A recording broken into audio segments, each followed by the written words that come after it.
Okay, hello, Yahoo. This is Bruce.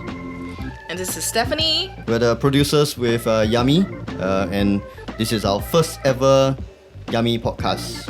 We haven't thought of a name for it. We'll probably call it Yum Chat, because Yum Cha. Chat. Yum Ha. Get it? Get it? Ha ha ha ha. All right. Yeah. Yes. So the podcast is gonna be about basically food. We'll talk about food trends, what's new in the food world, as well as share some of our food experiences. Experience and misadventures. Yes. Mostly misadventures, actually. Yes. So long story short, all things food. Yes. So this is November, but of course we'll be talking about Christmas, Yes. which is in December, Yes. because most of the stuff for Christmas has already been sort of like out. Yeah, we're exactly 1 month to Christmas, so it's about time people start to think about what to do for Christmas, what to eat for Christmas, where to go for Christmas, especially now that the whole 5 packs regulation thing is on now. You can dine out if you have 5 packs. Yay! That is only for the F&B ones, right? Yes, that's only for F&B. F&B restaurants. Actually, social gathering, can be 5 packs as well, if I'm not wrong. Yes. Yeah. Household social gatherings 5. Most importantly, in terms of F&B, restaurants are generally okay with 5 packs right now. Mm-hmm. Hawker centers and kopitiam, that's a bit iffy. It is a bit iffy, but let's be honest. Just yesterday, just before this whole 5 packs thing, yesterday was the 5 packs thing. I've already, at the hawker center that I was having food at, right, I already saw like a bunch of aunties and uncles. Usual maybe there's like 3 of them at the table initially, and then like more random auntie and uncle walk past and be like, hey, how are you? And then after that, suddenly, I go and buy kopi first. I want a lim kopi. Then they take the kopi and then they sit down and then become 4.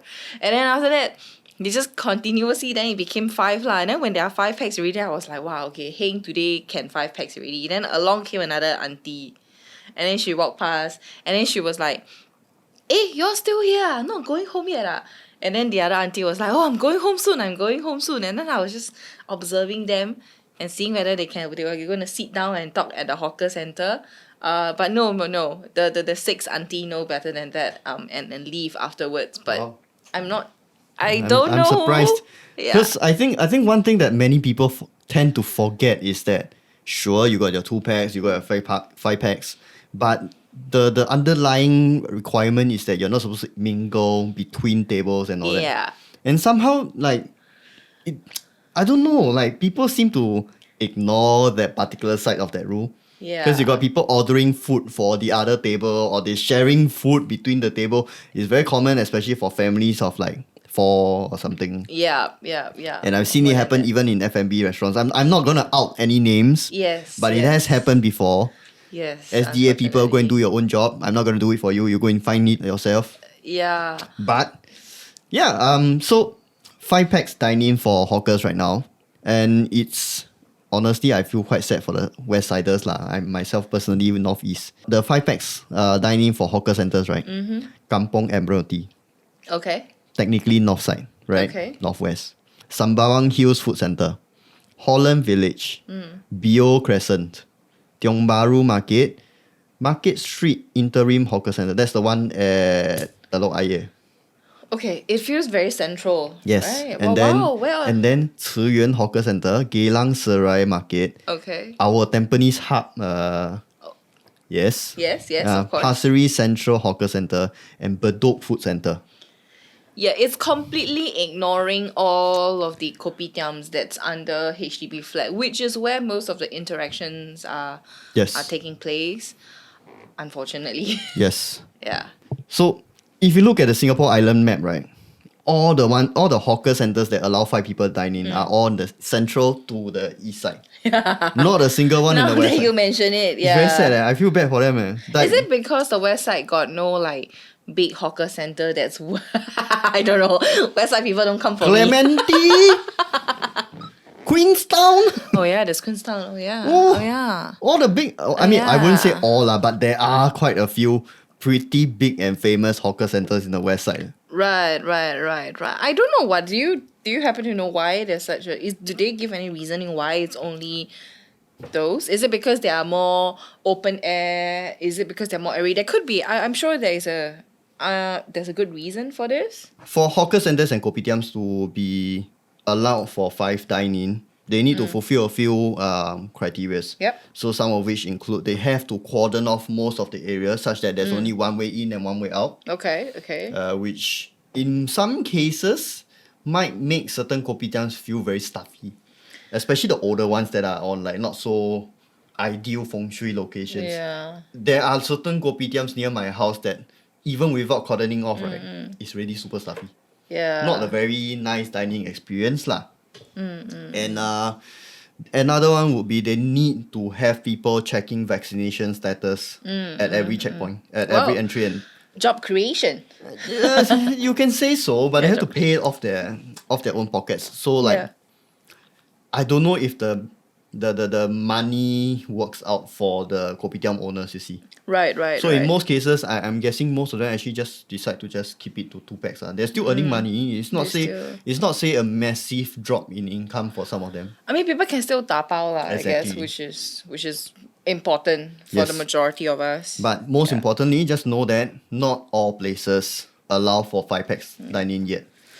To be really honest, I actually didn't know that for hawker center, like there were limited hawker centers that can allow 5 packs. Because from the looks of it, It sounded like every place could, right? yeah, and I'm pretty sure that the old people are not going to be double checking this online and telling each other, hey, we still cannot sit together. Yep. I really don't think that's gonna happen in a lot of cases. Yeah. So it's very lonely though for the old people because food for Asians it's like a form of communication and love and catching up with your friends and your family, right? Then I can understand why, and then I feel for them at the same time why they might not be taking to following these rules very well.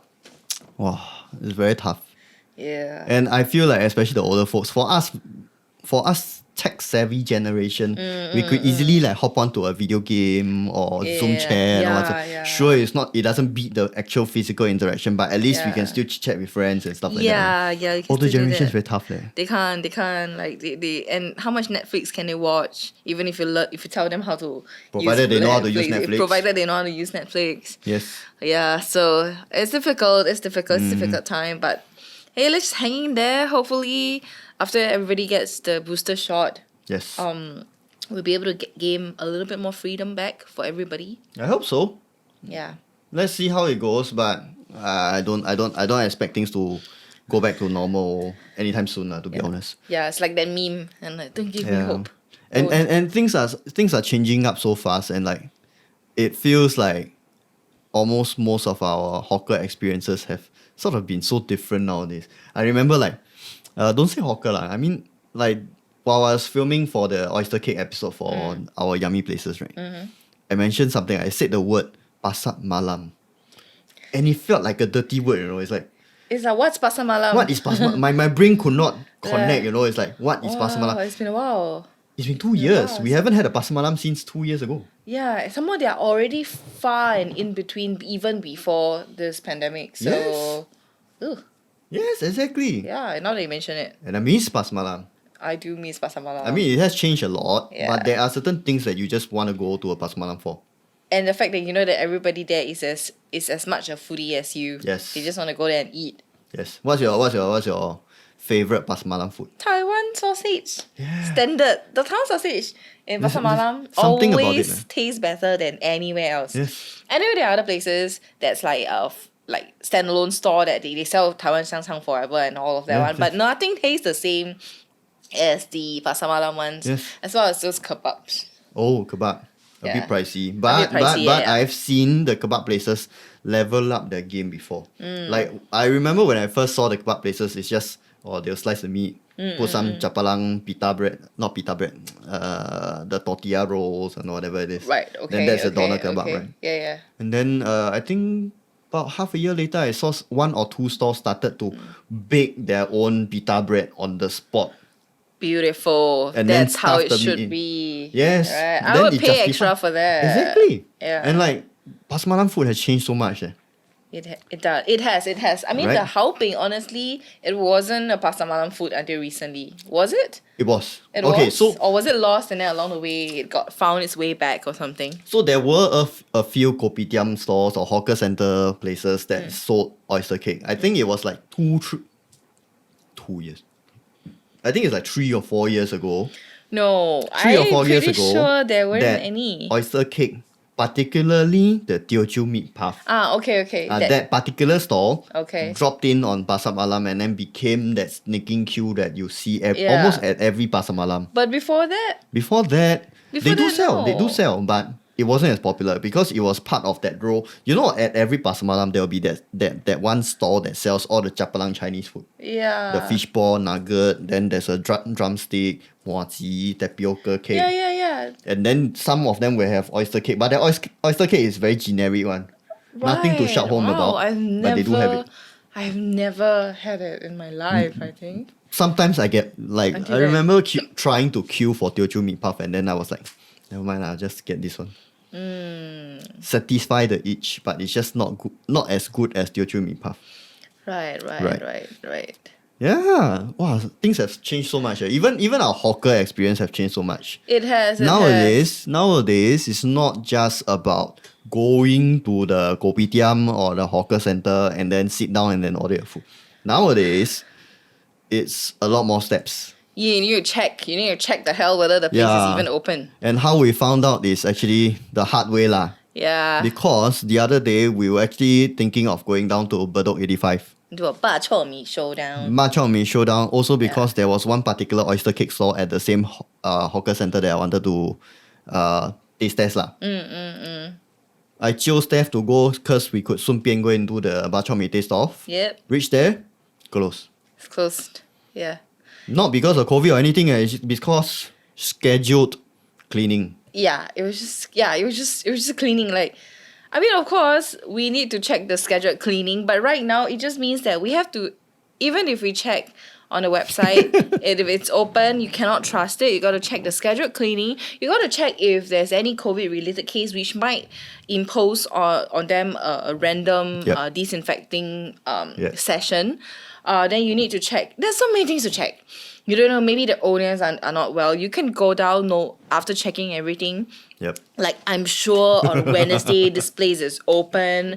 And you can go down and they are not. No, this is amazing because like Right. Steph actually reminded me to go on to check to make sure that that stall is open at that particular time. Yeah, To which we found out, yes, one of the bak chor mee places only open after 3:30. Yeah, so we changed our timing. We were like, 3:30, perfect. and we meet at 3, then we slowly walk there, close. And it was close, and I was very hungry by then. It was 3:30. I haven't had my breakfast. I haven't had my lunch. I was ready for the bak chor mee showdown, and there was no food.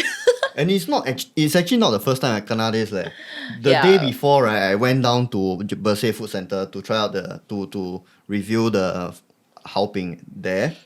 Same thing. Just so happened I reached there. I checked Google Maps. It says it's open. I did not check the Facebook, Yeah, which says they were closed for 3 days. yeah. So it's a little hard. It feels hard to catch Yes. hawker food right now. I mean, the tech savvy newer generation of food of restaurant and foodies and hawker owners, right?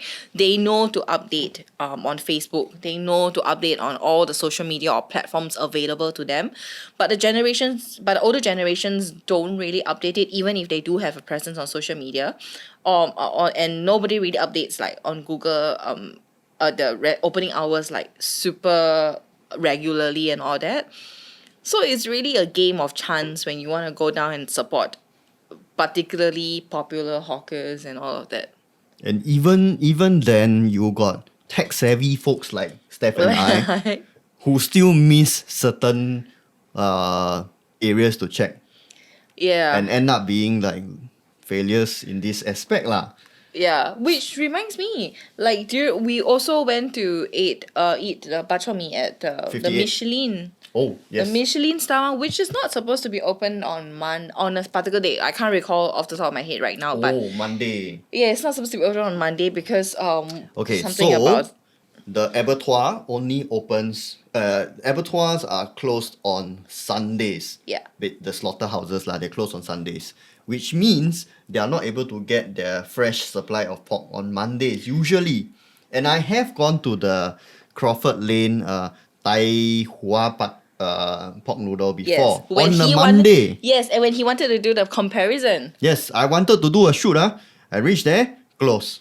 She went there for fun, open. I went there for fun and I wanted to eat something else that was in the same coffee shop, which is the Chinese dumpling and all that, which I love. I wanted to eat there, and then when I went there, it was open. And the old master was there, which was the best thing ever. Wow. So obviously I ended up buying, and there wasn't a queue because people didn't expect it to be open on Monday. Exactly. So if you go to Crawford Lane to check out the Michelin star bak chor mee randomly on Monday, it could potentially be open. Who knows? Yeah, we're not trying to tell you to go on Don't do Monday. that, don't do that, don't Because do that. Don't make a wasted trip. There's a higher possibility that it's closed. Yeah, correct. Hers was like a very heng. You throw the cup 3 times all the same. That kind. It's like the God telling you, yes, Yes. you eat this today. No other choices. And it's the already. OG owner. It's not even OG the owner, it's not the yeah. Tao Chiu. The Tao Chiu is the grumpy uncle. This one is the Yeah. original uncle. The very super friendly old master, that was the best. Who I have never seen in action before. She has Right. the luck to Some kind of weird luck that day. Yes, yeah. Yeah. Okay, here is the deal. So we decided to, next time you want to go to a certain hawker, let's say you want to go on your hawker hiking. Yeah. Or you want to go on your Hawker Epicurean hiking. expedition. Let's make it a thing. Hawker hiking it sounds like a thing. Let's say if you want to go hawker hiking, here is what you need to do. Mm. Step 1, NEA website. Yeah, probably. That's probably the most important. Right. Check if they are scheduled for any cleaning. Correct. NEA website, that's the one that you will get all your scheduled cleaning maintenance or whatever thing it is Yeah. So once that is clear, step 2, Google. Yeah. Google is the one that will tell you their regular operating hours Yeah, but it's 50%. It doesn't tell you when it's closed on regular days. on Chapalang stuff. On random days, yeah. Yes, which leads to step 3. Go to Facebook, see if they have any Facebook pages or whatsoever. Usually that is where they will put out their announcements. They'll say, hi friends, we are closed today because uncle is not feeling well, or whatever it is, or we decided to go on a holiday. That kind of stuff. So your 3 step NEA website, Google Maps, and then Facebook. That's the 4th step. What's the 4th? Which is Bruce and myself actually we're very active lurkers on Can Eat, which is this Facebook group. Can Eat Hawker Food. Can Eat Hawker Food, which is this Facebook group where all these people they share about hawker food that can eat one basically. So what happened is if you go there, you could possibly check with people. There's like, I feel like eating bak chor mee from Crawford Lane today. Do you think it's open today? And there would be experts there or probably someone who lives around the area who can tell you, yeah, I see it's open. No, I don't see it's open. I think that's a very good way, people Yes. on the ground. Which in a sense is like, like you mentioned, food is a community thing, right? It's a community. Food lovers love to help each other out. Yes. Food lovers also like to share what they like to eat. Yes. Right. Correct. Sure, 4th step. NEA, Google Maps, Facebook, and then the community. Whichever you have, I'm pretty sure there are other foodie groups out there. Yeah. So if you have one that you trust, maybe you can ask them. They probably know the answer. Yeah, they probably will. And I think that's a really fun way to start conversation about the food that you love. Yes. Yes. All right.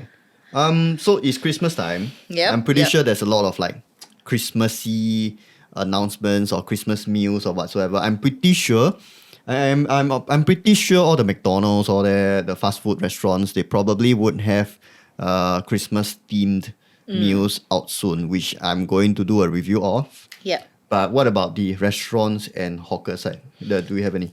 I do have quite a few restaurants actually. In fact, all of the press releases are coming in on the different restaurants that are offering not just dine-in reservations because this whole 5 pax relaxation came in I think a little bit late. So I think majority of restaurants are doing a lot of takeaway sets. But some, of course, there are also dine reservations. You just need to check. But for me personally, I was really impressed with Paul, which is this French bakery in Takashimaya and also other places. So they have all this ready to eat meals, which includes like ham, turkey, and every other thing with a local twist. So it's like French food with a local twist. They have all these ready-made meals for you to just buy and have it at home. Their ready-made meals start from $158, which is okay for 4 to 5 packs. Oh, okay. I mean, it's not bad considering there's all your ham and your turkey. I mean, the more atas it is, there are a lot of options out there. It goes all the way up to like 400 plus, if I remember correctly, or could be 300 plus. Wow.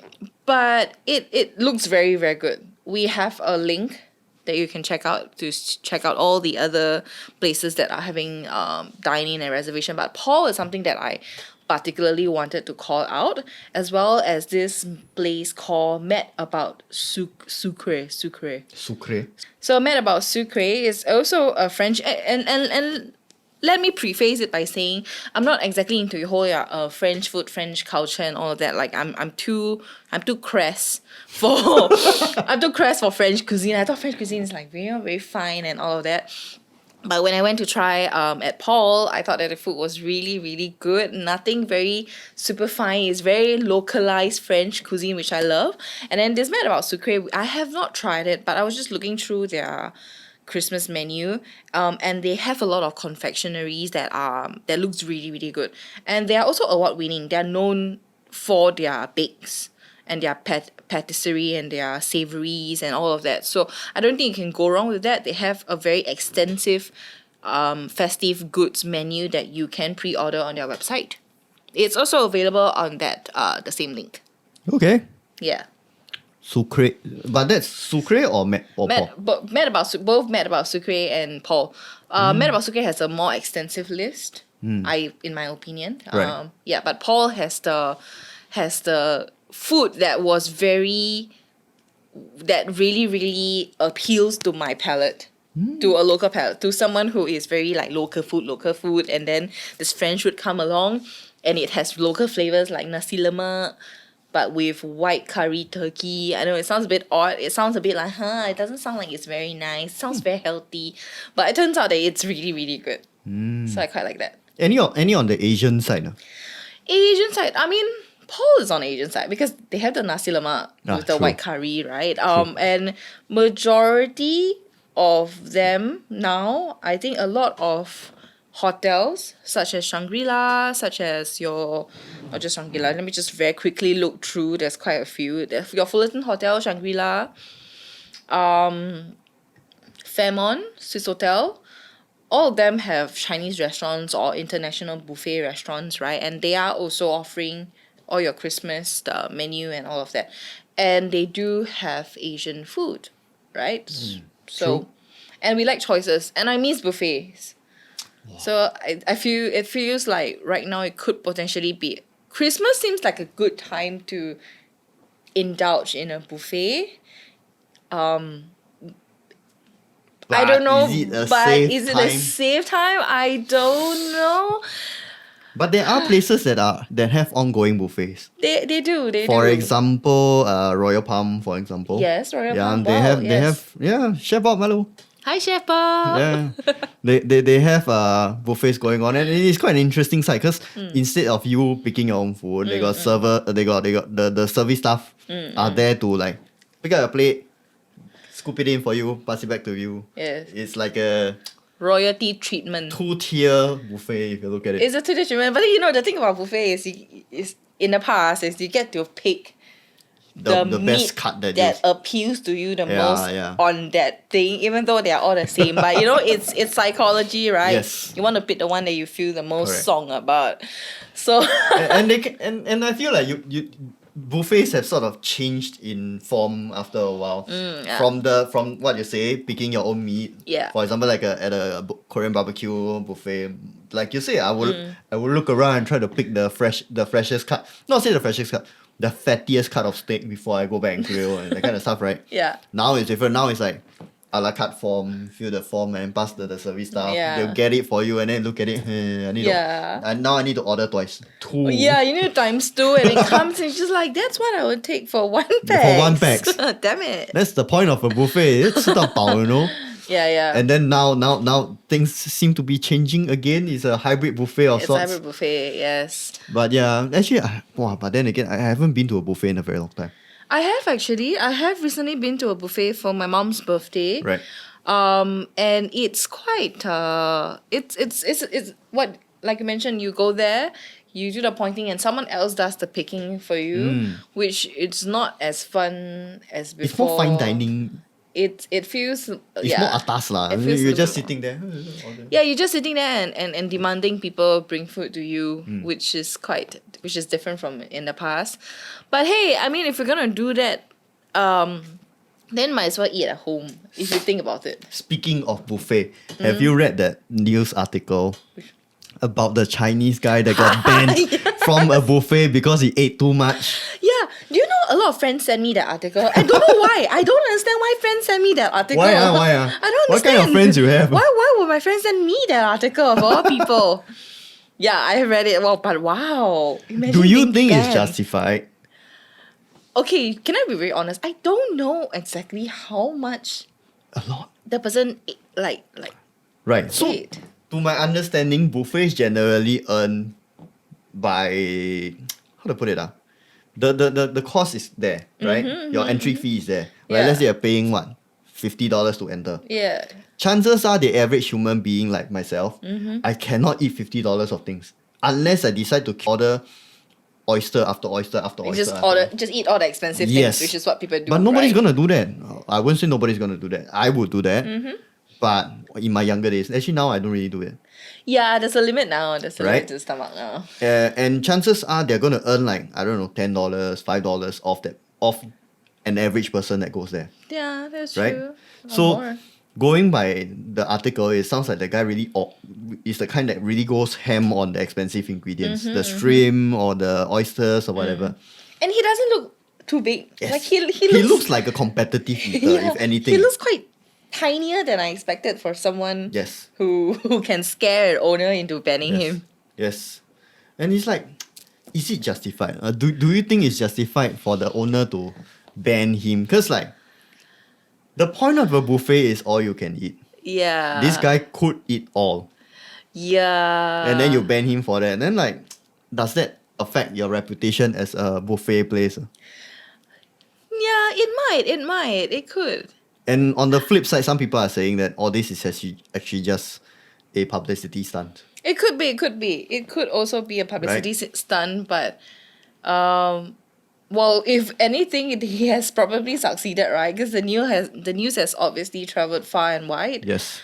But then that also brings me to Japan. I don't know why. While we're talking about this, all I can think about is the competitive eater. Or Kobayashi-san. No, a female one. A female one? Kinoshita, but I forgot what's her first name. I think I've seen her in action before. Yeah, because I'm obsessed with her. She's this very tiny. Wait, I need to I need to Yuka Kinoshita. Yeah, her name is Yuka Kinoshita. Yes. And she has a she can eat a lot. She's Yes. competitive eater. She has a YouTube channel. She has a YouTube channel which is why I was obsessed with her. I watched pretty much all of her videos already. Right. And she gets invited to buffet restaurants a lot. Yes. Knowing the buffet restaurant in Japan, knowing that she can probably eat Yes. a few men's share in one sitting. She's this really tiny, petite Japanese woman. Apparently her stomach can expand to X amount of size. I cannot remember what. I have but not seen it before. They actually did an X-ray. Wow. They actually did an X-ray with the doctor, and the doctor was trying to explain how her organs shifted apart for the stomach to fill into, which is insane. Whoa. Which is insane. And well, but buffet restaurants are very happy to host her Yes. and be like, come and eat Yes. eat here if you are able to. Yeah, and there is a whole economy around all these competitive eaters and all that. You got places. I'm pretty sure our very own Zermatt Teo, he gets invited to a lot of places to do food challenges. Yeah. Sure, Zermatt will win, but it's a shout out to the other people who wants to give it a try, Yeah. right? And yeah, every time they do a video of them eating the food there, it's also an opportunity to show how nice the food looks, right? Yeah, correct. And you come here and get the most expensive, challenge yourself with the Yes. $55 bowl of noodle. And then Yeah. people would be like, hey, I don't mind. I'll do that. Yeah. I'll pay a 50 or 100 to try this challenge. Or food looks good. I cannot eat that much, but I'm pretty sure they have a smaller single person serving of it, right? Yeah, correct. So I don't know what this China guy like, or maybe times are bad. Ingredient costs have gone up. We're already facing a little bit of food scarcity. Oh yes. Well, Japan- not scarcity, but like some sort of Yeah, certain areas are issue, running right?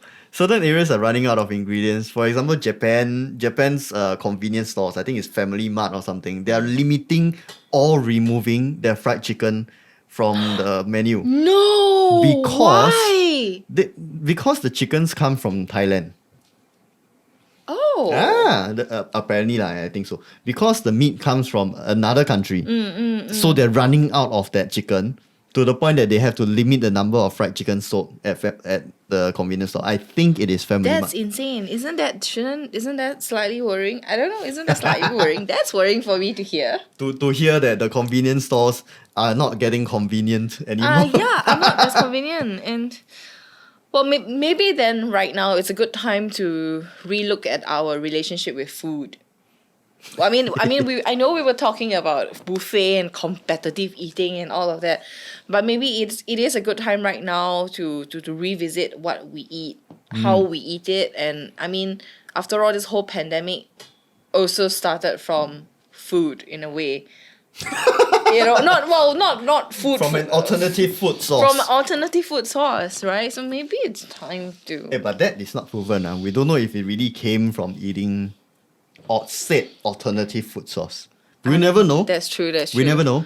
Disclaimer, hashtag. But I guess you're right. And in this pandemic time is probably a good time to look at your diet, what you're eating. Maybe you want to consider eating a little bit healthier and stuff like that also. Yeah.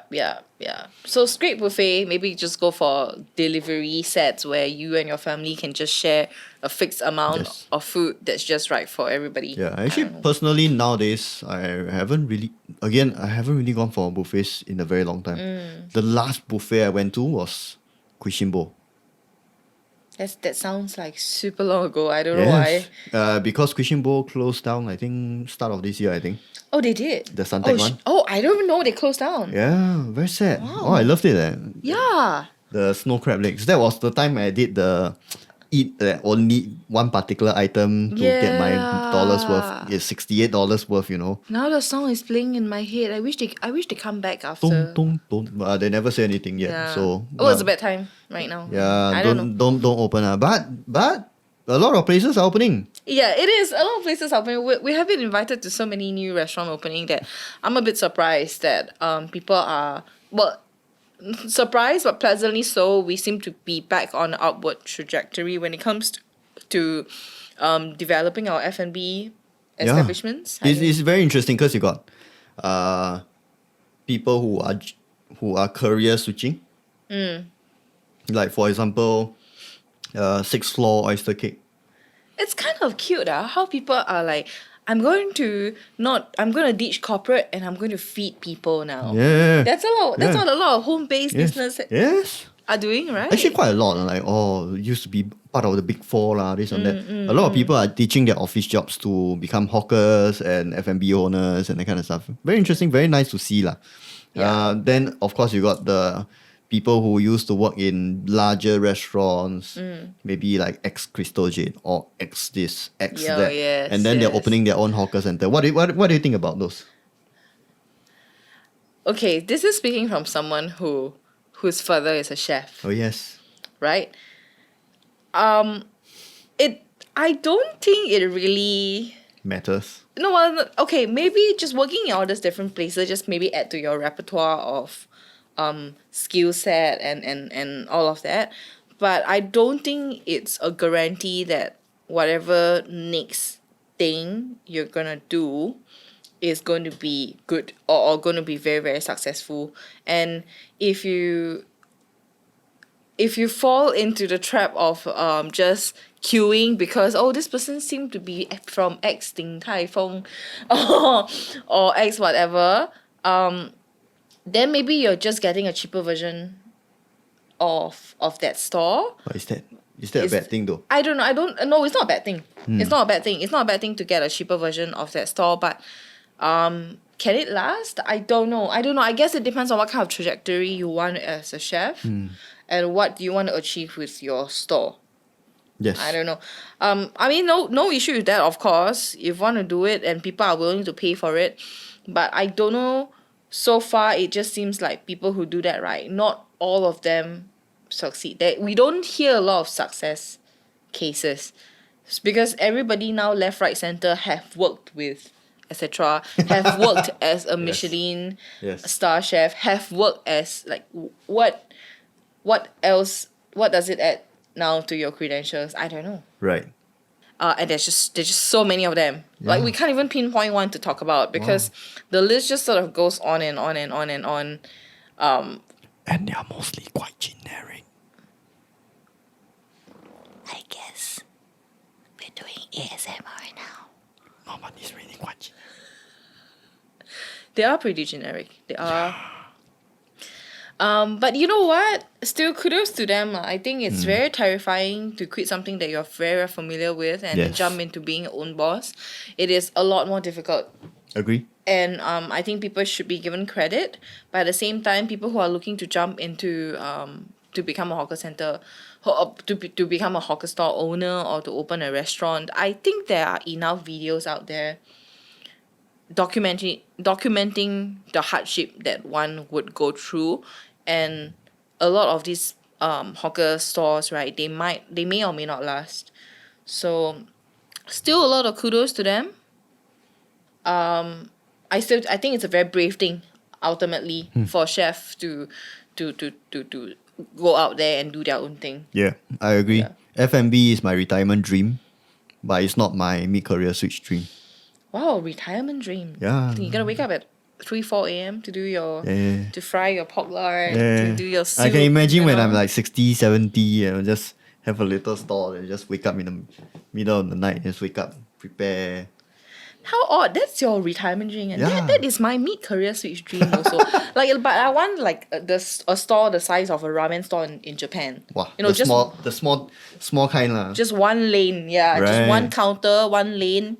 And then this counter can seat 8 person. Right. And the rental is not so insanely high. Like, can we do that, Singapore? Can we do that? Let us young people have a space to do something like what Japan has. What? Have little stores in neighborhood that can be that size. Yeah, it sounds great. Doesn't it sound great? HDB, are you listening? I live in a HDB. Are you listening to us people? I want a food truck. Oh, food truck. I want a food truck. A food truck. A food van. God, yes, food truck. The veggie. Yeah, bye. We still Alright. got this one.